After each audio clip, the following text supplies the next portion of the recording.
Oh, look, it's a new month. Let's see what the free games are on PlayStation Plus. Okay, we got WWE, whatever, Dead Space. Hey, that's pretty nice. And wait, Doki Doki Literature Club Plus? Wait, it says it's a psychological horror? There is no way based on this trailer. This is a dating sim type of game, I can already tell. There's no way this is a horror game. I mean, just look how overly cutesy everything is. There's no way. There's no way. All right. I've seen enough of the trailer. I made up my mind. I mean, I guess it's free, so I guess I can give it a try. I mean, how bad could it possibly be?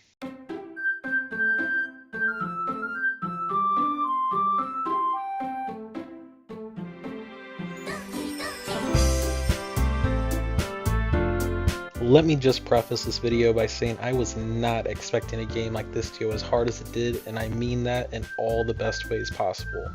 I've never played any dating type of game or visual novel before in my life, and let me tell you, it's been a while since a game has really beat me up and chewed me out mentally and emotionally like this game has. There's so much depth underneath this game with each character and their unique quirks, poems, and shockingly disturbing representation of depression, self-harm, and suicide. In my opinion, it definitely succeeds in being the perfect psychological horror by the way it lures you in and manipulates your thoughts and feelings. It truly is hard to put just how good this game is into words. Before we jump in, let me know below who's your favorite girl and why is it Sayori. Without any further ado, let's get into it. The game starts out where you meet up with your childhood friend Sayori, who you walk to school with pretty frequently, and she's asked if you joined any clubs yet, in which you say you haven't. She pushes you to look for a club so you aren't a major loser going into college. She says she's looking out for your happiness and doesn't want you to become a NEET, at which point you reassure her that you will look into clubs to join. Later that day, she finds you after school and she guilts you into coming to the literature club by saying that she told everyone that she was bringing a new member. So, congratulations!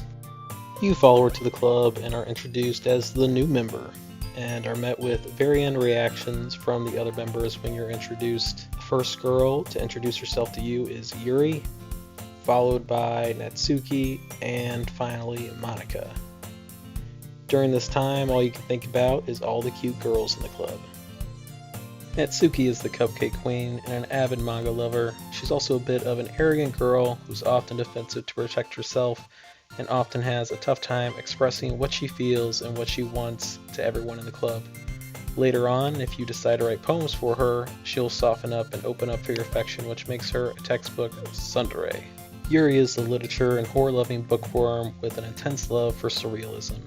She's also pretty shy, generous, polite, apologetic, very intelligent, and passionate about topics that she's interested in.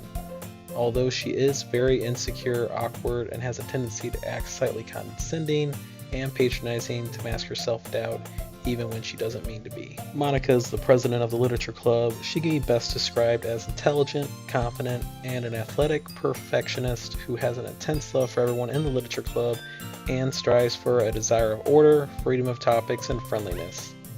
At least in the beginning. No foreshadowing or anything. Then of course there's Sayori, who is the poem-loving vice president of the club.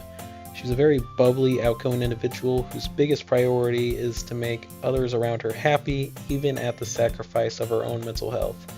She really struggles with others worrying or thinking about her and prefers not to be a distraction for others. At the end of the first day, everyone is tasked to write a poem to share with everyone for the next day. This poem minigame is constantly used throughout the game. The words you select for your poem usually describe the girls you're writing for, and you'll get points towards the girls that the words describe the best, and will dictate how the other girls react. For example, since I was prioritizing Sayori, I went with words that were sweet, romantic, dark, or depressing looking. The next day, you show up to the club with everyone happily surprised you showed up again. Once introductions are done, everyone goes and does their own thing. While waiting for something to happen, you close your eyes and listen in on the conversation between Monika and Sayori about the upcoming festival. They express their concern that nobody will be interested in the club, so they decided that the best motivator to get people's attention would be cupcakes. After the short conversation, you fall asleep and wake up to Sayori peering over you, giving you a hard time about sleeping during the club, and tells you that you need to get more sleep so you aren't as tired. During this time, you also point out how she's been constantly oversleeping this week and notice how much of a mess she looks today. You then help her with her hair, straighten her bow, and button up the blazer that doesn't fit too well anymore because of her quote-unquote bigger boobs. She makes it obvious that she really enjoys this type of interactions with a player and makes it known how well you look out for her. Before you know it, Monica announces it's time to share poems with everyone in the club. The first girl I share my poem with is Sayori. She really loves it not only because I specifically wrote it for her, but also because she enjoys that it's written by the protagonist. She says it's special since we know each other so well and can feel the feelings and the writing itself. She then shares her Dear Sunshine poem, which reflects her appreciation for you by making it known that you're the sunshine in her life, which keeps her going and prevents her depression from getting worse. It's really hard to imagine how worse of a state Sayori would be if it wasn't for you just being there in her life. It's very wholesome, and I think the protagonist shares similar feelings back, just not in quite the same manner. Then of course that last line about winning breakfast is classic Sayori, always being hungry, and writing the poem and the morning of the meeting. Next up, I show my poem to Natsuki, who basically said my poem sucked without actually saying that it sucked by saying that it lacked any emotion. She then shows me her Eagles Can Fly poem, which seems pretty straightforward. I believe she's basically saying that all she can do is try despite everyone else around her doing great things, but like all the poems in this game, are all open for their own interpretation. Trying to compliment her poems doesn't go the way you think it will, with her saying that she doesn't believe you actually like her poems, and opens up about how disheartening seeing everyone else doing great things can be. In this moment, I can't really help but feel bad for her because she's trying to be taken seriously instead of being quote-unquote cutesy all the time. Definitely a big struggle that she is going through. Next up, I share my poem with Yuri, and she begins asking if it was my first time writing poems, which obviously it was, and talked about how she could tell based on reading it.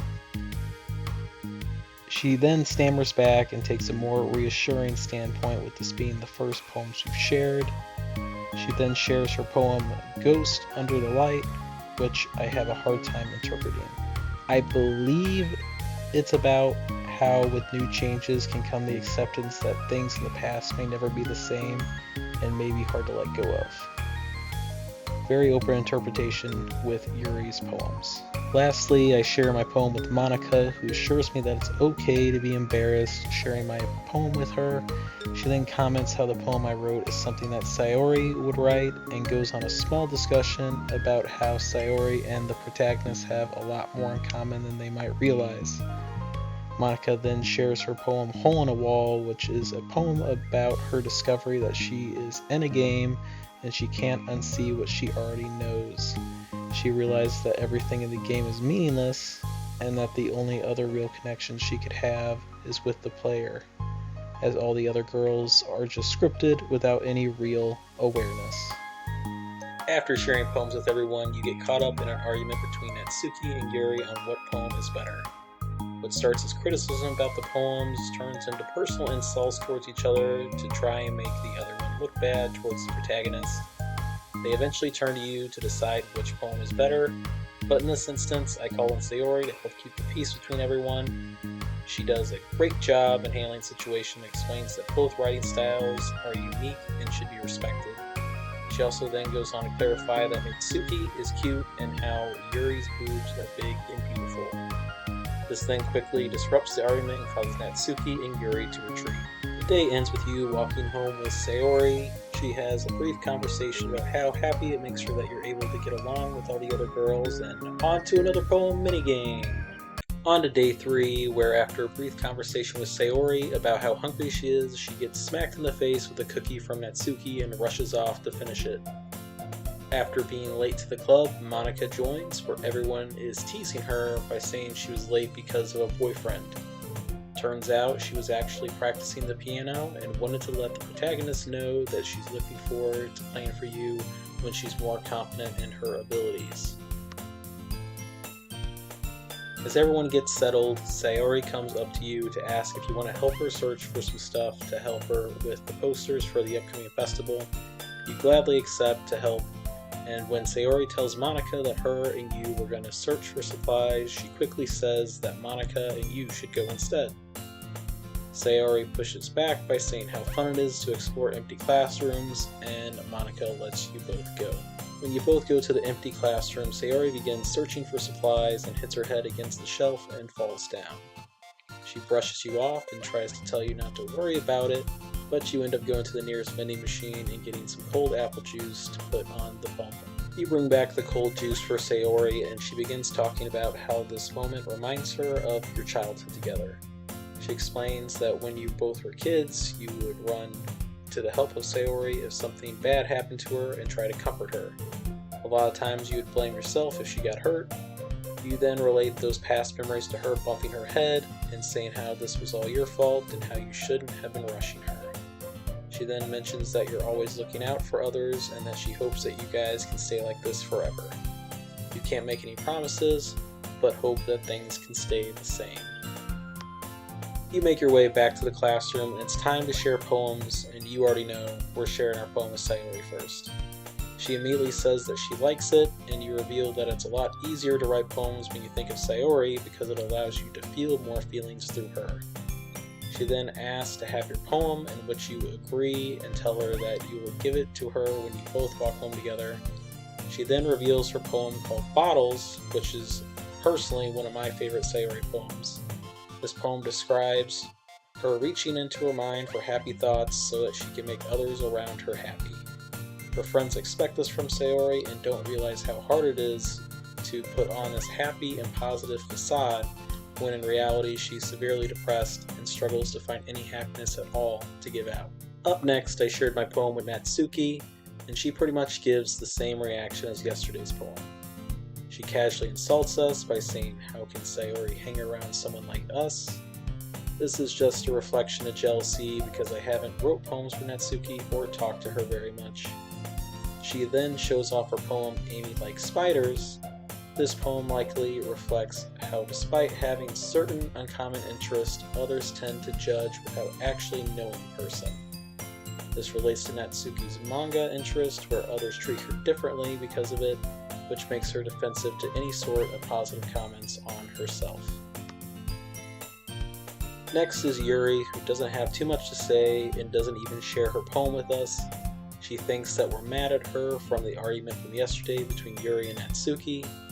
Despite saying that we aren't mad, she then says that this is all her fault and wants to be left alone with her books. Finally, when sharing poems with Monica, she says how the poem is similar to yesterday's and once again notes how close you are to Sayori. She also pushes you to write poems for the other girls, but you note that you're shy, which is the reason for all the Sayori interactions. Monica then shares her poem with you titled "Save Me," which is another poem about how she's trapped in a meaningless game and how being trapped is getting progressively worse for her to handle. Finally, she shares Monica's writing tip of the day, which says when you're facing a difficult decision, you should probably save your game. This is very out of character for her from the other dialogue we've had thus far, and foreshadows that some bad stuff is coming your way shortly. At the end of the day, Monica comes up to the front of the classroom and tells everyone that they will be presenting their poems for the festival. Natsuki and Yuri are caught off guard by this request from Monica, but are eventually coerced into it by Monica and Sayori. After practicing reciting our poems in front of everyone, we are asked to make a poem for the following day by Monica.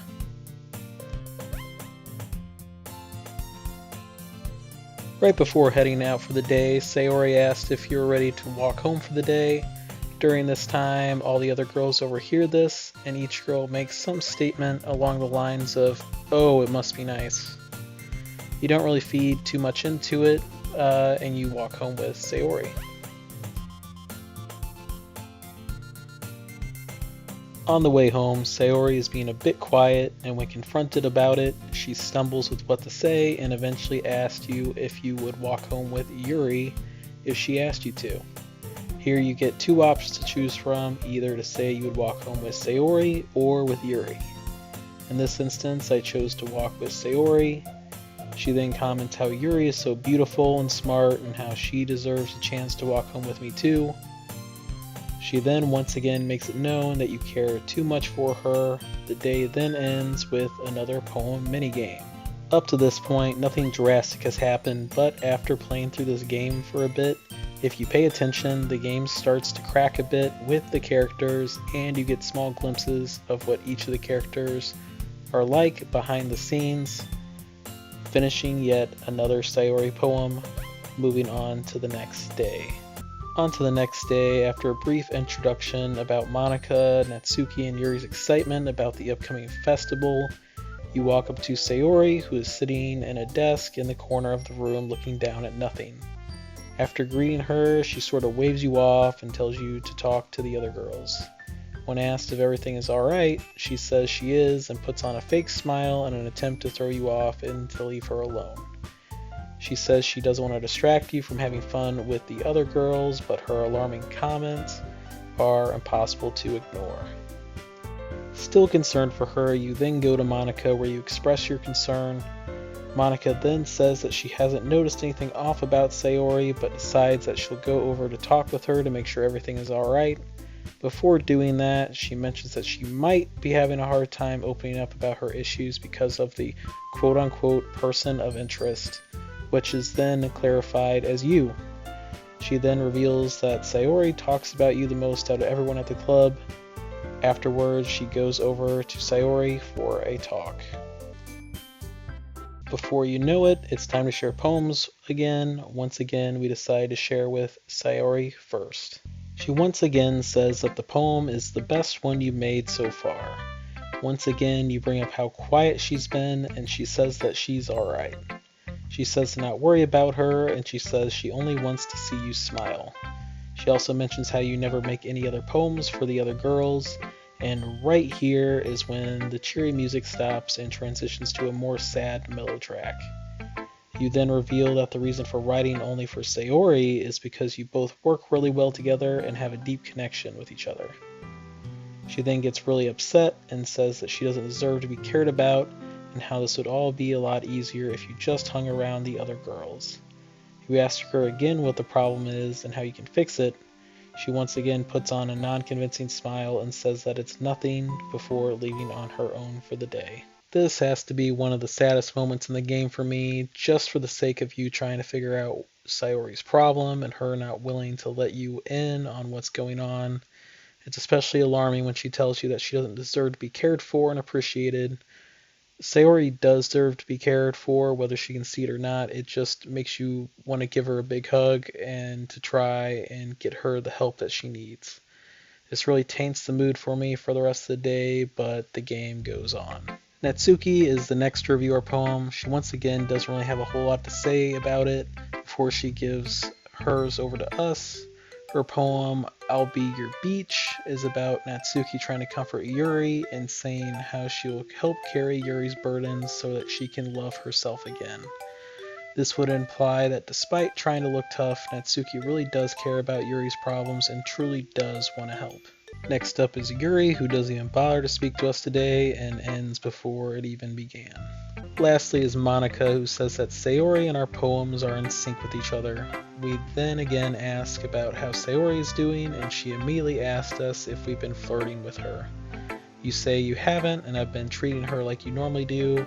She then casually slips out a line about how, quote unquote, it would be terrible if something happened to her, so keep an eye out for her. Sometimes I hate how clear this game makes its foreshadowing after multiple playthroughs. Monika then shares her poem with us titled The Lady Who Knows Everything, which is once again about how she begins to realize that nothing is real and everything that she originally sought for is for nothing. It's really hard to see her poems in any other way, especially after you finish the game for the first time. It still does make you feel a bit sad for her being trapped though, so I can't exactly blame her for her actions later. At the end of the day, Monica draws attention to everyone to discuss the upcoming festival preparations. Before she can get very far, Natsuki and Yuri point out that today has been very weird, and Yuri even points out that something terrible is about to happen. This is when you point out that it's because Sayori isn't there to lighten the mood. Everyone then starts to point out what they're doing to prepare for the festival. Natsuki is in charge of making cupcakes, Monica and Sayori are in charge of the poetry pamphlets, and Yuri is in charge of the banners and decorations. All the girls want to spend the weekend with you and each try to convince each other that they need your help more than the others. In this case, it ultimately comes down to two options you can choose from, either Natsuki or Yuri, as the Monica and Sayori options bring back too much backlash from the other members. In this case, I decided to work with Yuri with making decorations for the festival. Before leaving for the day, you exchange phone numbers with Yuri and make plans for her to come to your house on Sunday to prepare decorations. It's now Sunday, and you decide to go to Sayori's house to check up on her to see how she's doing. The moment you walk in her room, you're met with a very down melody, and you can immediately tell that something is eating at her.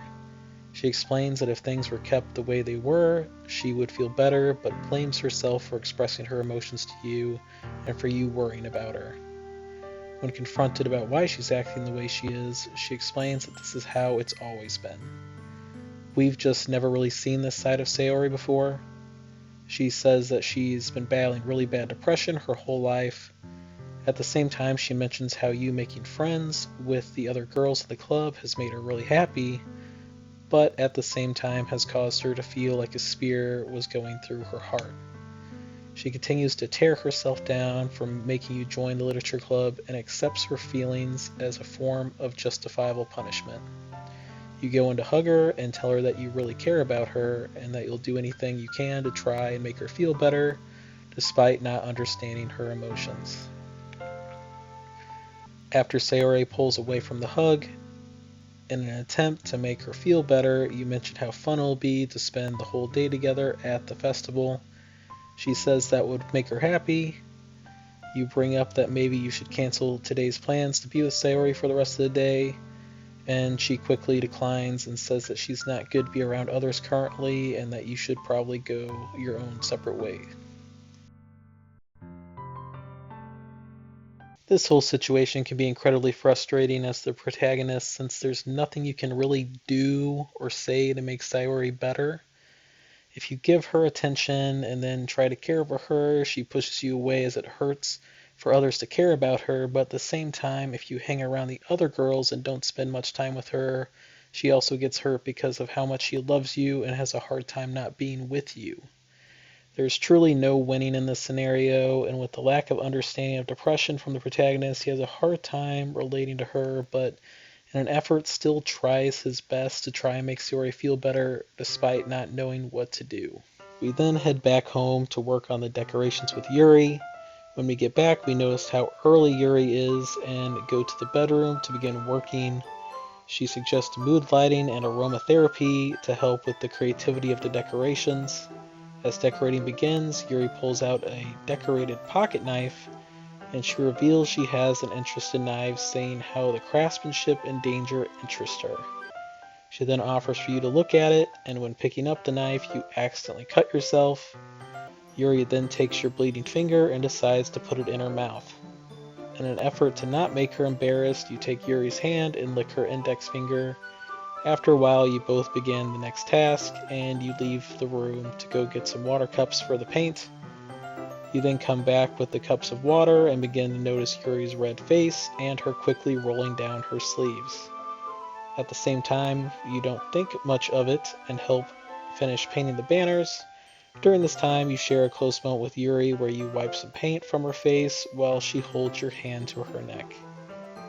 You both finish painting the banners and you walk Yuri out. You mention how you could both hang out again another time. Yuri takes your hand and moves in close for a second until Sayori comes along. Yuri, embarrassed, leaves in a hurry, and it's just Sayori and I. She decides to visit you since she was having a hard time by herself. She mentions how she's really happy that you're making friends with Yuri.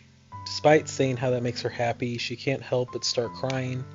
She then explains how it feels like her heart is splitting in half and can't explain why she feels the way she does.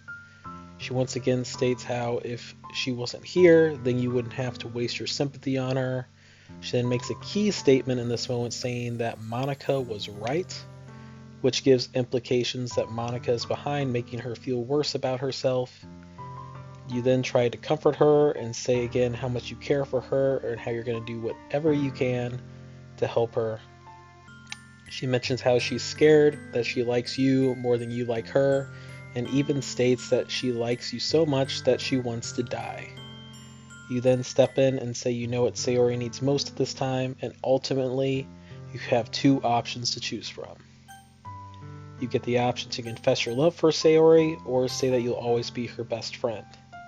In this instance, I decided to go with the I love you option, as it's the less painful reaction between the two in my opinion.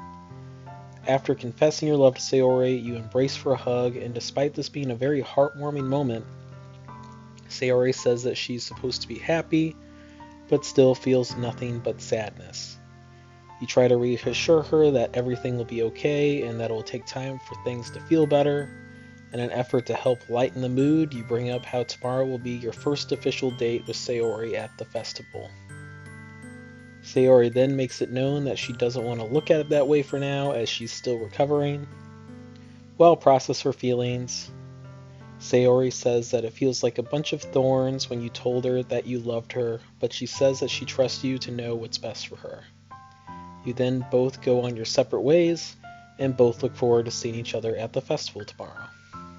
It is officially the day of the festival, and you were going to walk with Sayori to school, but don't because you just assume that she overslept and you don't want to bother her. You're the first one to arrive at school other than Monica, and she brings up how you didn't bring Sayori with you, even as far as saying you should take more responsibility for her, especially after our meeting from yesterday. She then mentions how we kind of left her hanging this morning. This right here has to be the worst jab that Monica can give you in this moment. She then brings up how she knows all about our interactions and probably knows more than we think. We then check out the pamphlets for the festival and review all the poems submitted by everyone. You then flip to Sayori's poem and see this. After reading the poem, we get an uneasy feeling about this whole situation and tell Monica that we're going to go check on Sayori. Before leaving, Monica says not to strain ourselves. We then arrive at Sayori's house. We knock, but hear no response, so we let ourselves in. You then knock on her bedroom door with no response and call out for her. You then gently open the door.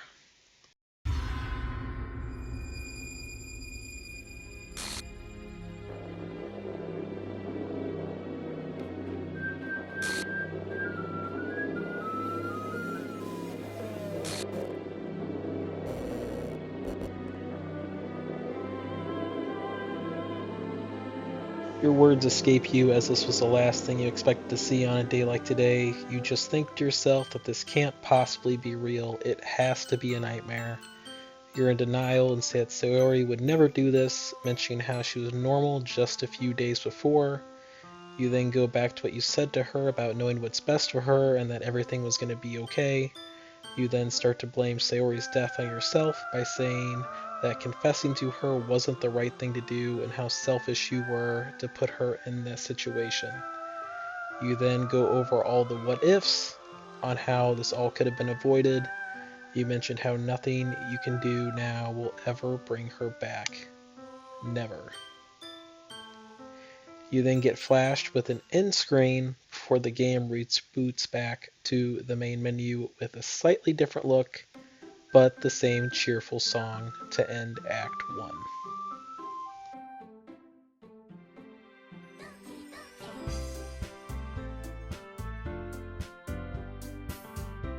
Now that Act 1 is done, it's time to officially talk about Sayori's ending and the absolute chills I got when I saw Sayori hanging from her room. The song in the background, with having to look at Sayori's swinging body, truly is the most horrifying moment in this game for me, despite a not so nice scene later in Act 2.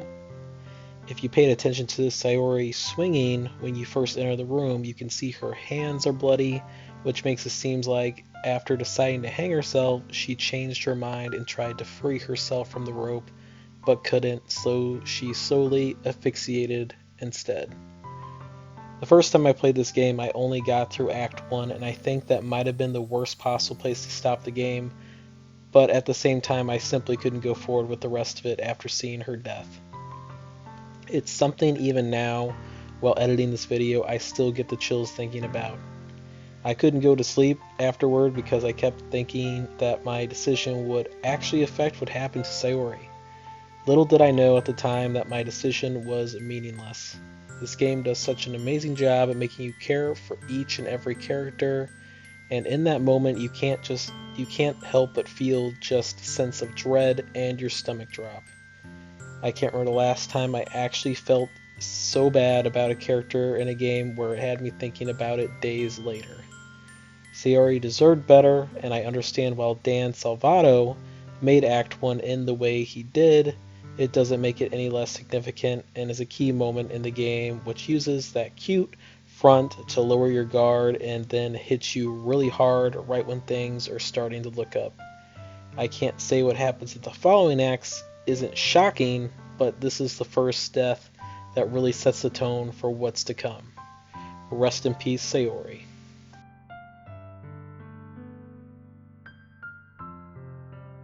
Act 2 begins with a similar intro as Act 1, but you can already tell that something's off with the initial music and random sets of characters that populate the screen where Sayori's text normally appears. It's not very long where the sprite of Sayori that normally appears is glitched out with the sprite of Monica instead. The scene then restarts with you mentioning that you always walk to school alone and should start talking to some girls.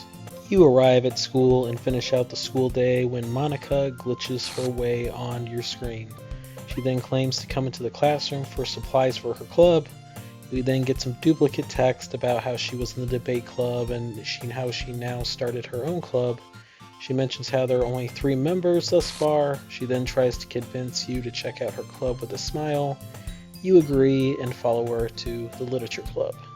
Upon entering the classroom, there are obviously some differences, such as the glitched Monica sprite and screen flash when Yuri joins. Monica begins to go on introducing yourself to the other girls.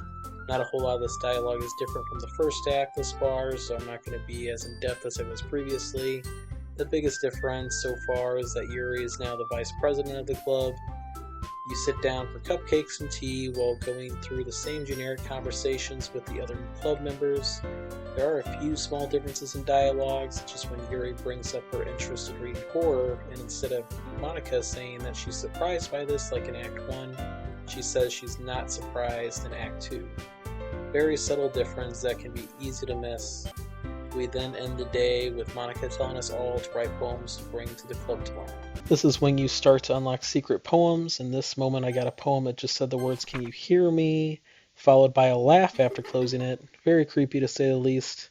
Moving on to day 2, and the first few musical notes to start the day are a little off, and wait. Does anyone else notice something disturbing in the background? Oh look, it's a picture of Sayori's hanging body. That's just great. Outside of that, you get the same generic dialogue from Monica greeting you when you walk in the club. Yuri's face starts bugging out when she initially comes up to you, followed by Natsuki glitching up and down. And then Monica wants to assert dominance in this moment as well and decides to cover part of the text box with her body. The day then begins where you share a moment with Yuri by noticing that she's reading the same book she gave you. The main difference in this moment is how she describes the book. In the first act, she wasn't nearly as detailed, but in this second act, she starts describing the book in vivid detail. Some of the text turns bold and appears over where the normal text would be. This happens multiple times in the conversation. You then decide to slide your desks together to get up closer to Yuri and begin reading the book together. You notice Yuri acting a bit strange. She gets up and leaves the classroom for water. With Yuri gone for now, it's time to share poems with all the other members. In this instance, I chose to share my poem with Natsuki. We get the same exact text from the first act saying how our poem has no emotion, and she shares the same Eagles Can Fly poem. We then share our poem with Monica, who says our poem is similar style to Yuri's. She then begins to kind of talk a bit of trash about Yuri, saying how she's detached from reality and how she's starved for social interaction. Not too much later, Yuri comes back just in time to share poems. Monica then shares her Hole in the Wall poem, which we already covered in the first act, so there isn't a whole lot more to say about this. Finally, we share our poem with Yuri. Her reaction is very positive and says that it's exceptional, before cutting to similar text we already went over in the previous act. She shares her Ghost Under the Light poem, which we already covered at this point. Yuri then goes on to say how she'll keep trying to make better poems for you in the future. After sharing poems with everyone, Natsuki and Yuri begin arguing about their poems. This is pretty normal for the most part until the insults start getting a little too far, with some comments about how Yuri is an edgy bitch and cuts herself, while Yuri mentions that the only cute thing about Natsuki is how hard she tries. The screen starts freaking out the longer the argument goes. You then eventually get prompted to select two options to side with either Yuri or Natsuki. No matter what option you pick, the game keeps zooming in until Monica shows up on the screen. You then step outside the class with Monica, and she says to wait to go back inside until Natsuki and Yuri are done arguing. She makes a statement how the other girls can be unpleasant to be around and may want us to spend less time with them. She then says how you should spend more time with her instead. Natsuki runs out of the classroom without saying anything, and we head back in. Yuri comes up to us and repeatedly says that this isn't her and how there's something wrong with her today. Monica then says that everything's fine and how Natsuki will forget all about this situation tomorrow completely. Yuri mentions to Monica how she wants to spend some time with us before the meeting ends. Monica mentions how it seems like Yuri is pushing her out and doesn't want her around. Yuri says that she wants to spend some more time to discuss the book we were reading. The discussion is quickly ended by Monica saying she doesn't really have a choice. And before we know what happens next, Yuri's sprite starts bugging, and then we are cut back to the poem minigame. The following day resumes where we are greeted by Yuri. She pulls you aside and says that yesterday was not normal and mentions how that her behavior is not their usual selves for both Natsuki and Yuri. You then tell Yuri not to worry about it and say that she didn't mean what she said. Yuri's overcome with happiness and relief that you don't look down on her for yesterday's incident.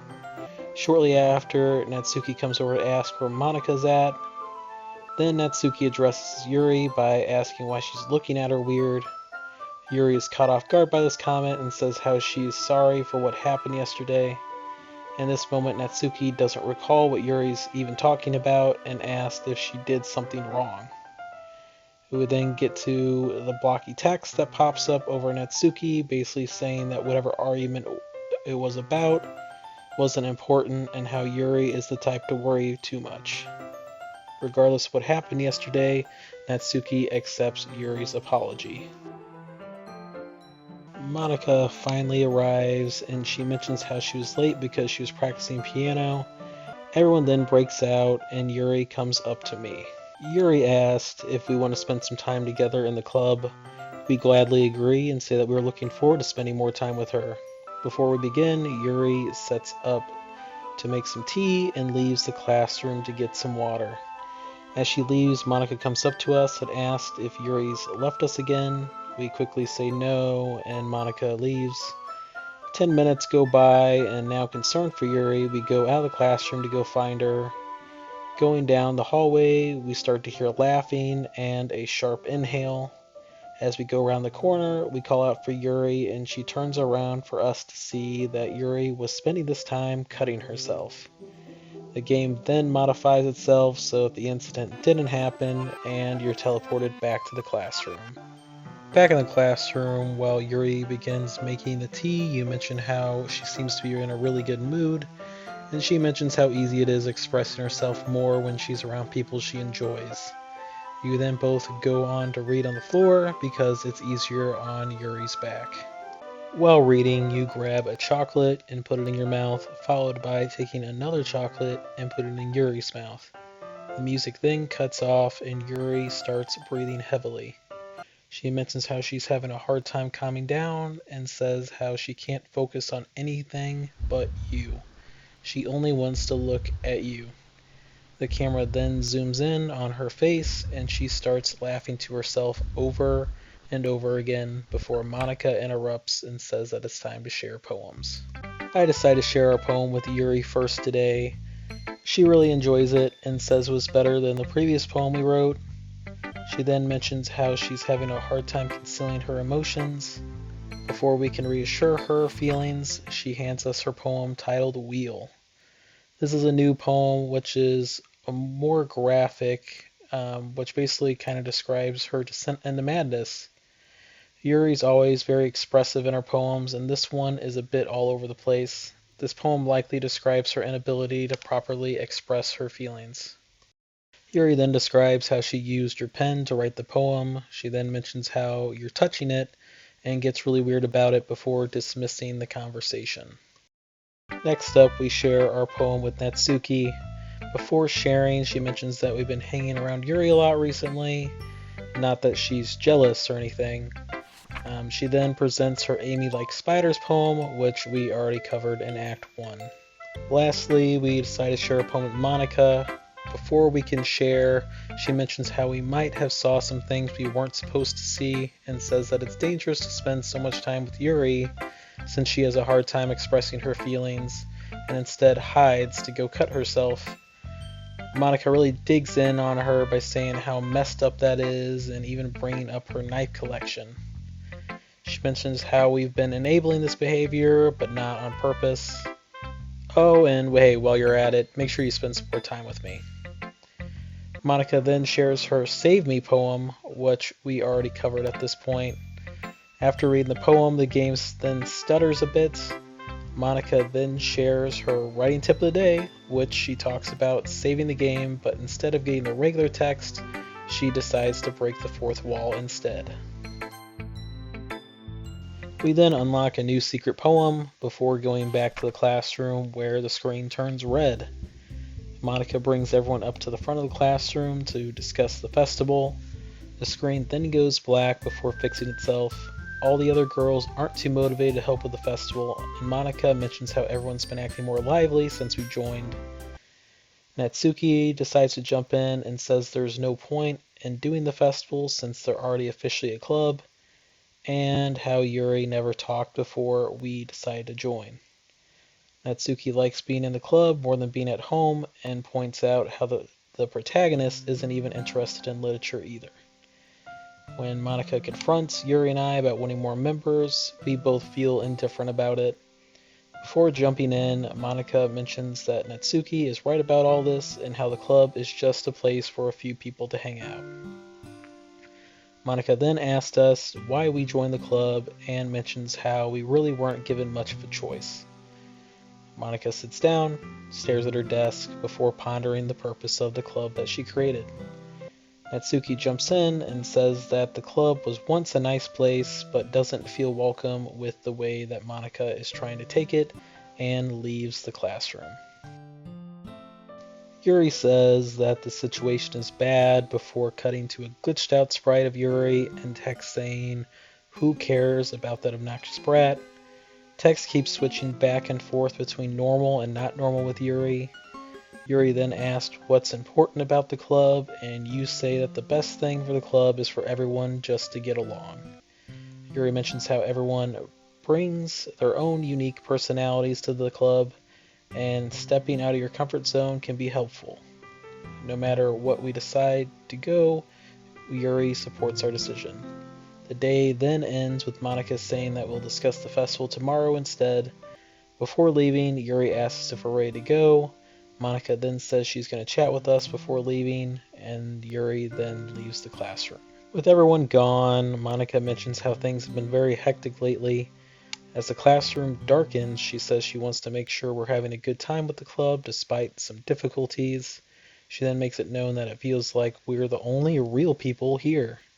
She mentions the lack of time together and how she wants to discuss certain topics before getting booted out by the fading poem minigame. The following day arrives with us being greeted by Yuri asking to spend time together. Yuri's persistent on spending this time with us, even barking back at Natsuki for asking about Monika. Natsuki mentions how Yuri's been off lately. Monika then walks in late to the classroom once again. She brings up the festival and convinces Natsuki to help with it by buying her manga. Monika then briefly mentions how nice it is that Natsuki is helping out, but immediately comes to us to talk about what to do today. Yuri interrupts and says that she already has plans for us today. Now alone with Yuri, we decide to make tea first, and she needs to go fetch some water real quick. Once again, 10 minutes go by, and we go searching for her in the hallway. We once again find herself cutting before the game glitches again. Instead, this time, an eyeless Yuri shows up on the screen before going back to normal temporarily. Yuri mentions how she doesn't want you to make you think that she's weird. She then goes on to mention how she shuts herself off from people for fear of being judged, and how she can't handle herself when she gets excited. She mentions while all the things she mentioned are true, she says that recently something is wrong. Ever since we joined the club, she can't handle the excitement, and we overwhelm her. She then brings up Monika and how she's been acting off lately. She tries to confide in us that she's not crazy. She mentions how she only wants to spend time with us and wants to stay like this until the club ends. She then mentions how there will be no one to make her feel like she wants to stab herself. She then continues to go off with her unhinged comments. While this is going on, Monika is slowly making her way onto our screen. The screen then eventually goes back to the classroom where we decide who to share our poems with next. We decide to share our poem with Natsuki first. She brings up how we've been spending a lot of time with Yuri. She then shares her poem with us that has no real title. This poem is just a cry for help to get Yuri the help that she needs because Natsuki recognizes that something is wrong. She mentions how she doesn't bring this up with Monika because she doesn't really seem to care. It then tells us not to tell Monika about this. After reading the poem, the game breaks and Natsuki is missing her face, while the text below tells us just to ignore the message and to spend some more time with Monika and only Monika. A clickable action pops up saying just Monika. The game then does a fake restart and you are spit back out into the classroom. Next up, we share our poem with Yuri. She loves the poem and even asks to take it home with her, so happy that she mentions how she could die. You then get some text saying how she's going to touch herself while reading the poem and cut herself with the paper. She then gives us her poem, which has no title and can't be read properly.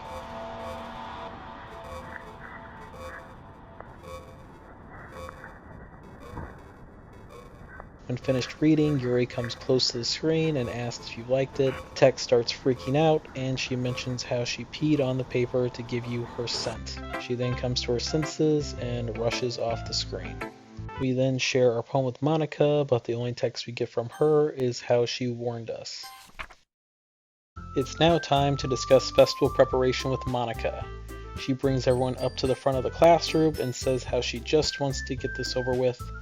Natsuki even brings up how everything has been weird lately, and Monika goes through the same text saying she's making pamphlets, Natsuki is doing the baking, and Yuri is doing decorations.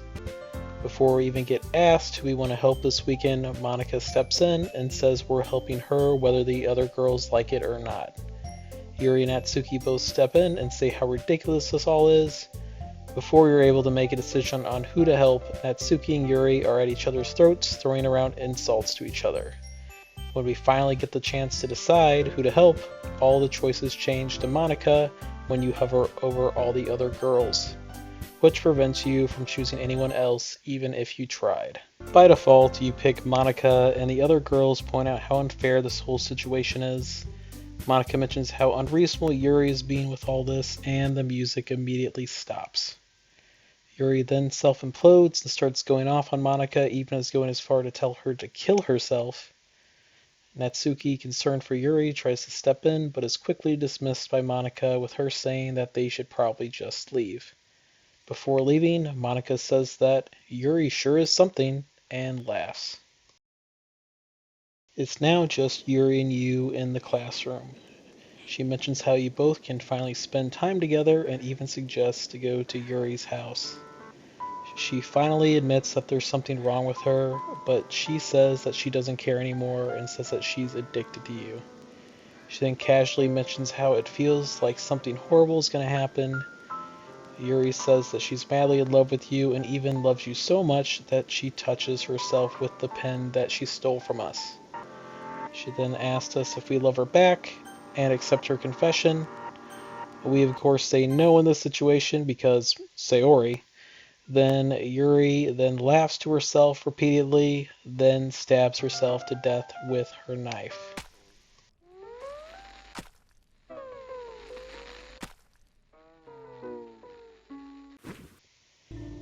After Yuri kills herself, you're now stuck in an unsettling scene where you're stuck looking at Yuri's dead body over the entire weekend with random text moving at the bottom of the screen. This goes on for quite a while, but with the help of the skip feature, this goes by much quicker. As time goes on, you can see changes with Yuri's eyes and skin as the days go by, watching the life leave her body. This has probably got to be the second most disturbing scene in this game, in my opinion. Not too much later, the weekend ends, and Natsuki is the first one to arrive to the classroom. She quickly notices Yuri's dead body and vomits before rushing out. Monika then arrives and notices Yuri's body as well. She laughs and says, "What a shame." She then mentions how broke the script is at this point and apologizes, saying how she'll make it up to you. She then goes into the console and removes Yuri and Natsuki's characters from the game. The game then bugs, and this concludes the second act. Looking back at Act 2, and wow, is there a lot of things that are going on. Seeing how unhinged everything has gotten up to this point is very interesting, considering how peaceful the first act was for the most part. The game's slowly breaking and sudden changes to the dialogue between the characters is a nice detail to note. The way that Monika manipulates the characters in the game's files to make them seem way worse than they really are, in an effort for you to push them away, was an interesting move. At this point in the game, you can already tell that Monika is not like the other characters, and that there's still more to be seen. It just makes you wonder what the game would be like if Monika wasn't behind the scenes changing everything. Would this game have a happy ending this far? Would the relationship between Sayori and the protagonist be possible? Could you somehow get all the girls the help that they need? So many possibilities to think of, but the questions are mute as none of this will ever be an option. This, however, leads to Act 3, where a lot of the questions get answered, but might cause even more questions than answers.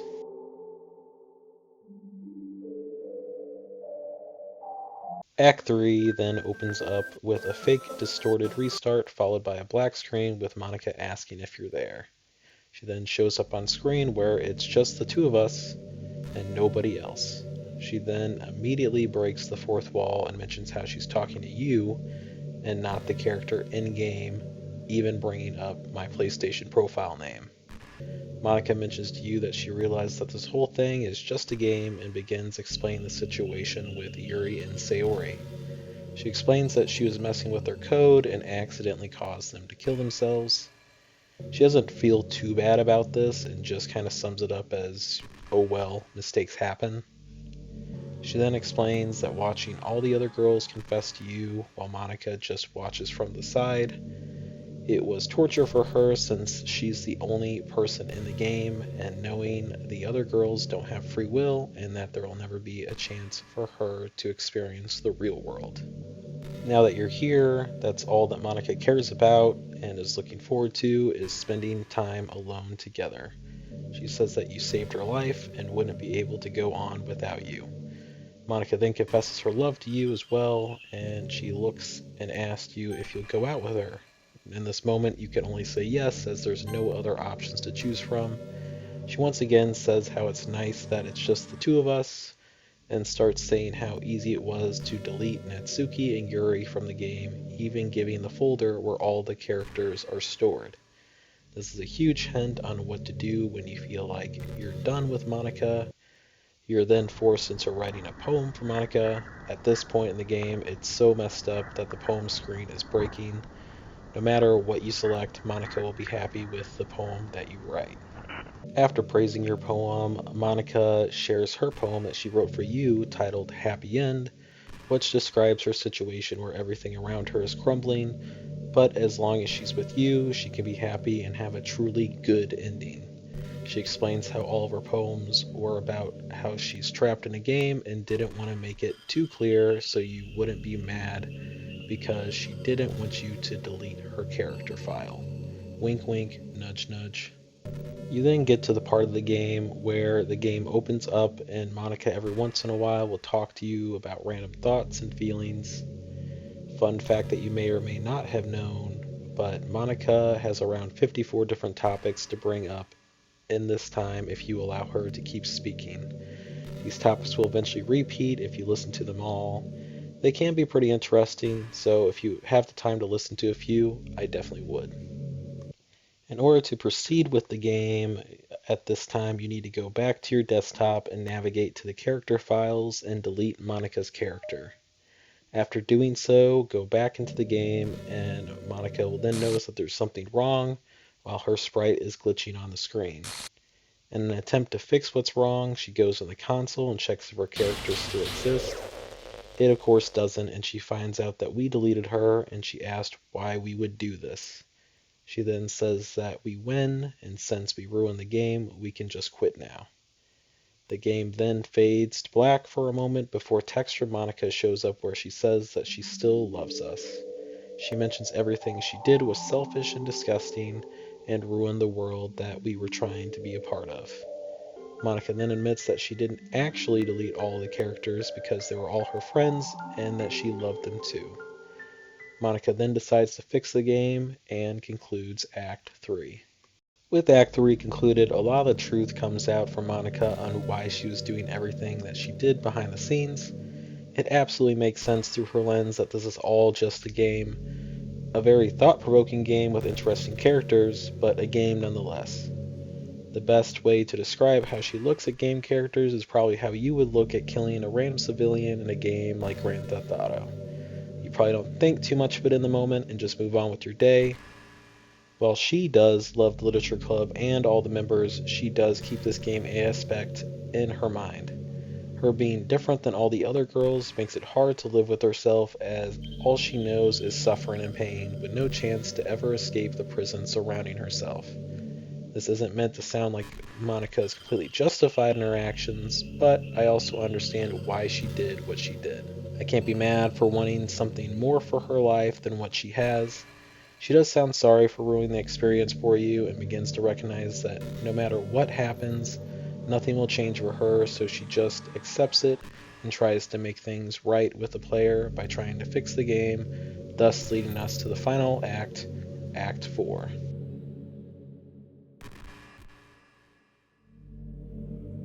The game then restarts, and immediately you can tell the game looks and sounds a lot better. In the main menu, all the girls are there except for Monika. Since we can't load any save files, we decide to start a new game. The game then starts with a traditional intro, and hey look, it's Sayori. We haven't seen her in a while. Going through this interaction, it's mostly the same with the exception that we already know that we're joining a club, but we want to keep it a surprise for Sayori until a bit later. It's now the end of the day, and we go and enter the classroom where the Literature Club is taking place and are immediately approached by Sayori, Natsuki, and Yuri. After brief introductions with each other, we drop the surprise and tell Sayori that we're joining her club. Sayori, delighted by this news, can't hold her excitement and gives you a big hug. The Literature Club can now officially be recognized as a club since there are now 4 members. Celebration is in order, and you sit down next to Sayori while enjoying some cupcakes and tea. After some similar texts between Yuri and I about what books we like to read, Yuri mentions how everyone in the club can branch out and try different forms of literature. The rest of the club seems to agree with this. There's then this really heartwarming conversation between Yuri and Natsuki where she mentions how she guesses that she'll be giving manga a chance and how she respects Natsuki's interest. Yuri and Natsuki then make plans to go to the bookstore together after the club meeting. Sayori then jumps in where she mentions how cute that is, and then we then tell Sayori to shut up. Yuri and Natsuki then start to clean up after themselves. It's now just Sayori and I, and we both mention how well the meeting is and how everyone likes us becoming a member of the club. The music then fades away when Sayori thanks us, and she mentioned that she already knew that we're going to join the club since she's now the class president. She then thanks us again for spending time with all the girls and doing our best to make all of the girls happy. Sayori mentions that we really didn't want to miss anything in this game, referring to all the interactions with every girl. She praises our dedication to the literature club and mentions how we gave everyone a happy ending and made everyone care for one another. Sayori mentions that despite going through everything we did, there isn't much that she can do for us at this point. Before ending, Sayori says this is where we say goodbye and thanks us once more. Sayori mentions how she'll miss us and tells us to visit again. We then get the final line from Sayori where she mentions that everyone from the club loves us. As the credits begin to roll, Monica comes back to us to sing and play piano for us in an absolutely wonderful performance called Your Reality, which is another amazing song to add to this game's soundtrack. I guess we now know what she was practicing this whole entire time. Now that the game is over and I can talk freely, I must say this is hands down the best experience I've had playing a game in a long time, and is personally considered my game of the year. My ending for this game wasn't considered the quote-unquote regular or normal ending, since I went through Act 1 multiple times to make poems for each specific girl before continuing. I wanted to make this video end in a happy tone considering all the emotional turmoil that happens in the other acts. Watching Sayori and Yuri die in the ways they did in the previous acts was horrible to say the least, but at the same time I think it allowed us to get closer and get to develop a connection with each character. Each girl is unique and everyone has a different opinion on their favorite girl, and there honestly isn't really a wrong favorite. I'm happy that I went through the multiple playthroughs to experience all the scenes with each of them. It was so much fun to find out more about them and find relatable qualities between the characters and myself. Finding all the poems and trying to decipher each one was also a fun touch to this game that other visual novels don't really get to do. This game isn't complicated gameplay-wise, but has the depth of the Grand Canyon and can be analyzed for days. Multiple other YouTubers have done this, and once I found myself watching more about the game, the more I started to appreciate it more. Not to mention how much more the game expands on the characters in the side story section. You don't really get all the creepy stuff from the main game, but you do get to know some really sensitive information about each of the girls. In my playthrough, the trust and self-love stories were some of my favorites, and I highly recommend playing through those if you enjoyed the main story. I went through the whole story in the video, but obviously, for time's sake, I couldn't share everything. This game deserves all the love, and I encourage you to play this if you haven't already. The funny thing is, I probably would have never played or noticed this game if it wasn't for it being one of the PlayStation Plus games for October. It fascinated me and reeled me in by being described as a horror game, but also looking nothing quite like the horror games I was used to playing. Playing this game for free made me want to support the developers, so I actually ended up buying the deluxe physical copy and will be doing another playthrough after publishing this video. I look forward to the next game that is published by the studio. I also want to have a chance to give one final heartfelt thank you to all of you for watching this far in the video, and most importantly, Dan Silvato and his whole crew that made this experience possible. Thank you.